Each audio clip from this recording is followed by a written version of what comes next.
Welcome to Kaundinya. నిన్నటి రోజున ABN Andhra Jyothi సంస్థల అధినేత రాధాకృష్ణ చేస్తున్నటువంటి వ్యాఖ్యలు ఇప్పుడు సంచలనంగా మారాయి. ముఖ్యంగా చూసుకుంటే యువతని, మహిళల్ని పెద్ద ఎత్తున ప్రోత్సహించినంత మాత్రాన గెలుపును ముద్దాడలేము. ఏదైతే ఇప్పుడు టీడీపీ పార్టీ చెప్తున్నట్టుగా మహిళలకి 33% రిజర్వేషన్, యువతని పెద్ద ఎత్తున ప్రోత్సహించి వాళ్ళకి టికెట్లు ఇవ్వడం, ఎంపీగా, ఎమ్మెల్యేలుగా, రాజ్యసభ మెంబర్లుగా చేసినంత మాత్రాన ప్రభుత్వాన్ని బాగా నడపాలి.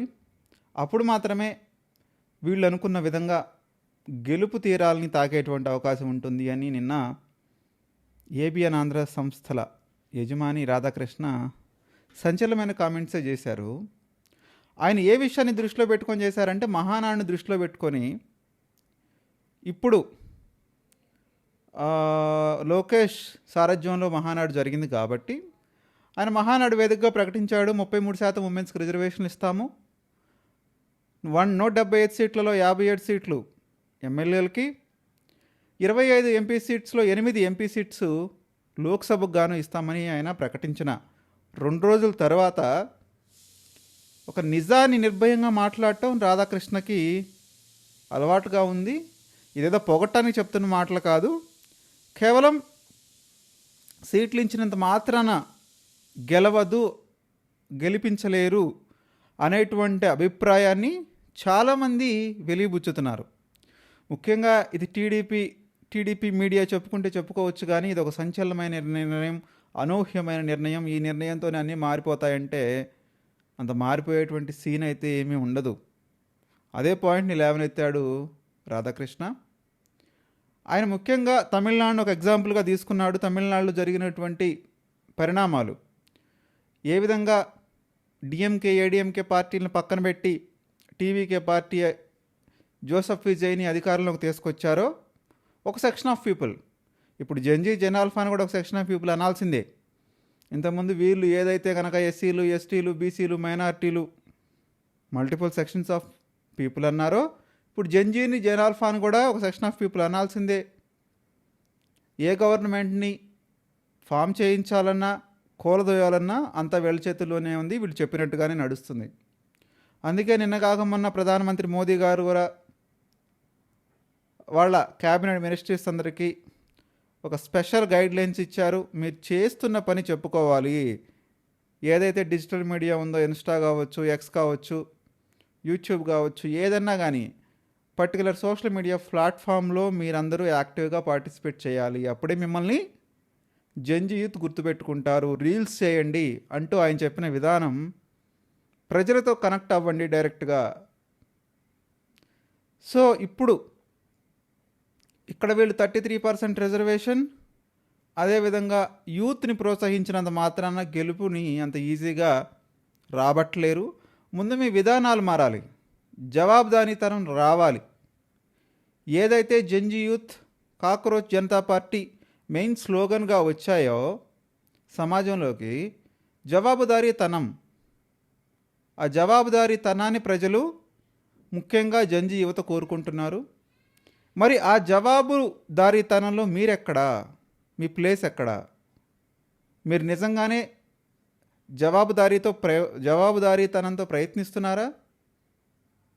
జవాబుదారీతనం కోసం ప్రోత్సహిస్తున్నారా మీ ఎంపీలని, ఎమ్మెల్యేలని, మీ మంత్రుల్ని, మీ ప్రభుత్వాన్ని అనేది కూడా ఆయన చాలా సునిశ్చితంగా గమనించి లేవనెత్తారు. ఇవి చూడటానికి కొట్టిపారేయటానికి వీలు లేనటువంటి వ్యాఖ్యలే. చేసింది, చెప్పింది 2 స్టేట్మెంట్లు అయినా కూడా చాలా పవర్ఫుల్గా చెప్పాడని చెప్పొచ్చు రాధాకృష్ణ. ఇప్పటికైనా చంద్రబాబు నాయుడు కానీ, ఆయన పార్టీ కానీ ఈ చెప్పిన విషయాల్ని జాగ్రత్తగా గమనంలోకి తీసుకుంటే మళ్ళీ గెలిచే అవకాశాలు ఉంటాయి. ఏముందిలే ఇలానే చెప్తూ ఉంటారు అని అనుకుంటే వాళ్ళే నష్టపోయే అవకాశాలు ఉంటాయి. వీటితో పాటుగా ఆయన లేవదీసినటువంటి అంశం ఏదైతే ఉందో, ఎమ్మెల్యేలు ఒక సొంత సామంతరాజులుగా ప్రవర్తిస్తున్నారు, వాళ్ళదే రాజ్యం అంటున్నారు ఆయా నియోజకవర్గాల్లో.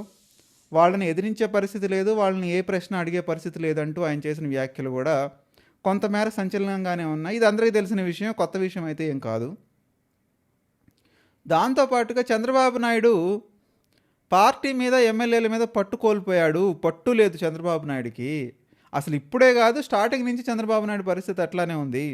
ఒక్క సీనియర్ ఎన్టీఆర్, ఫస్ట్ టర్మ్లో కేసీఆర్ మాత్రమే పార్టీ మీద, ప్రభుత్వం మీద పట్టు సాధించారు తప్ప చంద్రబాబు నాయుడు ఎప్పుడూ పార్టీ మీద కానీ, ఎమ్మెల్యేల మీద కానీ పట్టు సాధించలేదు. వాళ్ళు చెప్పినట్టుగానే నొప్పింపక తానవ్వక అన్నట్టు నడుస్తూనే ఉంది, బ్యాలెన్స్ చేసుకుంటూ వస్తున్నాడు. ఆయన పరిపాలన ఉన్నప్పుడు సగం టైం దీనికే సరిపోతుంది. అందరినీ కూడా ఒక బేబీస్ లాగా ట్రీట్ చేయాలి అనే విధంగా ఆయన మాట్లాడటం. ఇక రీసెంట్గా ఏదైతే జగన్మోహన్ రెడ్డి ఓడిపోవడానికి వన్ ఆఫ్ ద రీజన్ అయినటువంటి ఎమ్మెల్యేలు వాళ్ళ ప్రవర్తన ఇక్కడ కూడా అలానే నడుస్తుంది. ముఖ్యమంత్రులు మారారు తప్ప వాళ్ళ అరాచకాలు మారలేదు అని ఆయన రైజ్ చేసిన క్వశ్చన్ కూడా ఆలోచించే విధంగానే ఉంది.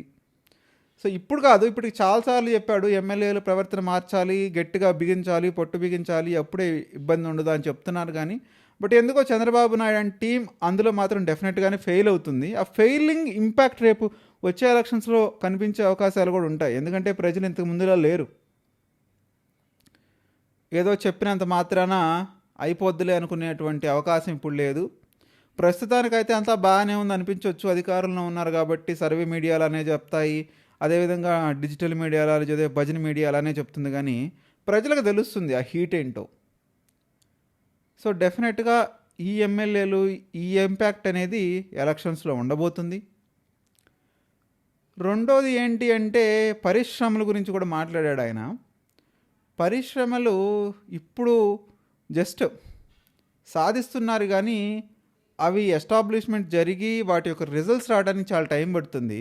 ఈ గ్యాప్లో, ఏదైతే ఈ గ్యాప్లో ఉందో, మీరు పాలన మీద, ఎమ్మెల్యేల మీద పట్టు సాధించాల్సినటువంటి అవసరం ఉంది అనే విషయాన్ని కూడా ఆయన లేవనెత్తాడు. ఒకవేళ అదే జరగని పక్షంలో అసలుకే మోసం వస్తుందన్నాడు. ఇది చాలా దగ్గరగా గమనించి చూసినట్టుగా అనిపిస్తుంది. ఎవరన్నా కానీ కొట్టుపారేయడానికి వీలైనటువంటి వ్యాఖ్యలు. సో దీన్ని తెలుగుదేశం పార్టీ, చంద్రబాబు నాయుడు ఏ విధంగా తీసుకుంటారనేది ఇప్పుడు ఒక $1 మిలియన్ క్వశ్చన్గా ఉంది. మనం అబ్జర్వ్ చేయాల్సింది ఏంటంటే ఏబిఎన్ రాధాకృష్ణ గవర్నమెంట్ ఫామ్ అయిన కాడి నుంచి కూడా ఒక సునిశ్చితంగా గవర్నమెంట్ని అబ్జర్వ్ చేస్తూ చంద్రబాబు నాయుడుకి టిప్స్ ఇస్తూనే ఉన్నాడు. అది ప్రతి విషయంలో చంద్రబాబు నాయుడుకి కానివ్వండి, రేవంత్ రెడ్డికి కానివ్వండి, ఇద్దరు టిప్స్ ఇస్తున్నాడు. మీరు ఇక్కడ ప్రాబ్లం అవుతుంది, మీరు దాన్ని చేంజ్ చేసుకోండి అనేటువంటి ఆ సలహాని ఎంతవరకు పాటిస్తున్నారు అనేటువంటి విషయం మనకి నెక్స్ట్ ఎలక్షన్స్ వరకు తెలియదు. సో మీరు కూడా మీ విలువైన అభిప్రాయాన్ని తెలియజేయండి. రాధాకృష్ణ ఇచ్చినటువంటి స్టేట్మెంట్స్ నిజానికి దగ్గరగానే ఉన్నాయి కదా, లేదా ఆయన టీడీపీ క్యాడర్ని భయపెట్టే విధంగా మాట్లాడుతున్నాడా అనేటువంటి మీ అభిప్రాయాన్ని కూడా కామెంట్ రూపంలో తెలియజేయండి. ఈ వీడియోని మర్చిపోకుండా లైక్ చేయండి, 10 మందికి షేర్ చేయండి.